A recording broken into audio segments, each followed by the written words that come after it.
All right, another absent bit string rule example.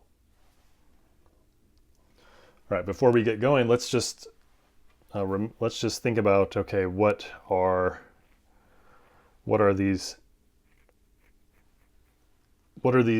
infinite bit strings here? What subsets of the natural numbers are they representing? Remember, we're thinking of these as subsets of the natural numbers. These are just ways to represent them. Okay, all ones, right? This is just the natural numbers. All ones, this says everything's in there. So this is the subset of the natural numbers that is the natural numbers. All right. Okay, now let's see.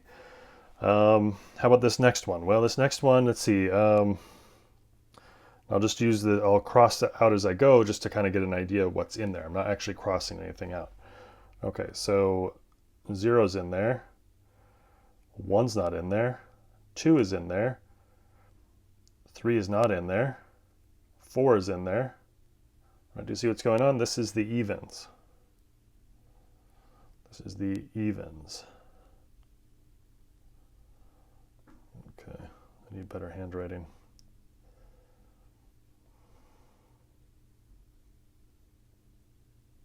Evens. All right, now look what we got here, right? This is this next one. Let's see, 0's in there, 1's not in there, 2's not in there, 3 is in there. So let's go along with that. 0, 1, 2, 3. So 3 is in there. 4, 5, 6 is in there. 7, 8, 9 is in there. 10, 11, 12 is in there. Aha! These are multiples of 3.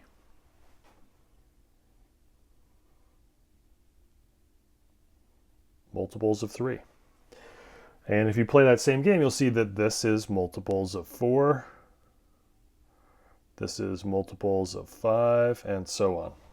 Okay, so we have lots of different multiple infinite subsets of the natural numbers that are just different multiples. The natural numbers is all the multiples of... is that really multiples of 1? Yeah, it is multiples of 1. That's right.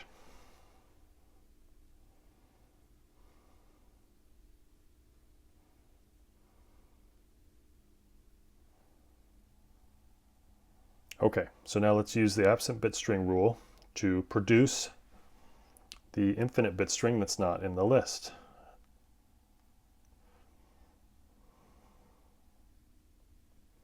Right, so we have a 0 in the first position. Why? Because there's a 1 right there.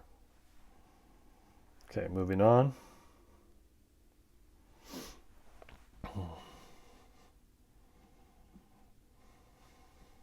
That's a 0, so we put a 1 there. Okay, moving on. Grab that one. That's a 0, so we put a 1 there. Okay, moving down, we got that. Okay, that's a 0, so we put a 1 there. Moving on, that's a 0, so we put a 1 there. Moving on, that's a 0, so we put a 1 there. Moving on, that's a 0. Oops, my bad, that's a 0. So we put a 1 there. And you can see, as you see, right, just if you look at all these, right, and going like this, you can see that we're always getting a 0 there because we're just pushing out. And you can see that you might see that this pattern continues. These are always going to be a 0 there because we're going to the next multiple. It's just going to push the next one down, right? The next one of a 1 and then a bunch of zeros. Have a 0 there and a 1 there, right? And so our absent bit string will always be 1s like this the rest of the way.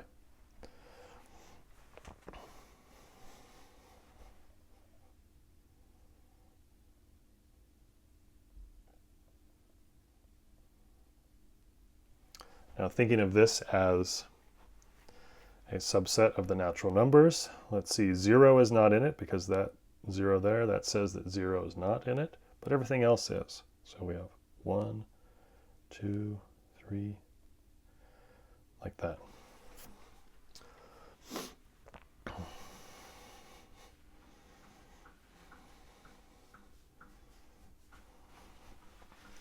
Okay, so this brings up a good point. And I want you to see why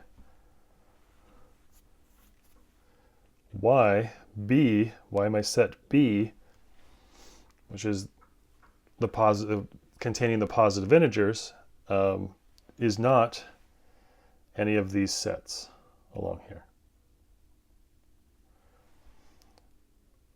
Right, remember this one has 0 in it. Right, so it can't be equal to that one, right? Because two sets are equal when they have the same elements exactly, right? They're equal when they have the same elements exactly.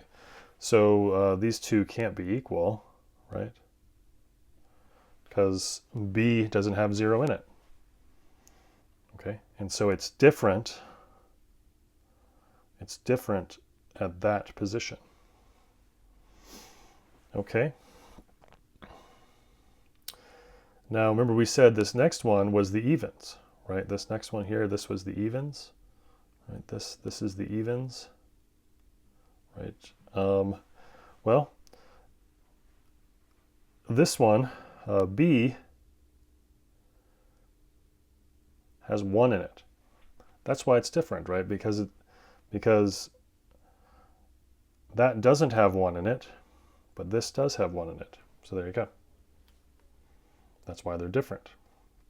Sure, they're different in a lot of other places, but those other places don't matter so much. What matters is that we're different in one place. And how are we sure that we're different in one place? We're sure that we're different along the diagonal. That's all we're sure of. But in any case, because we're always sure that we're different at that position, the position corresponding to the diagonal, we're always going to produce something that's not in the list. Any list of subsets of the natural numbers is not exhaustive, and that's the point. The absent bit string rule guarantees us that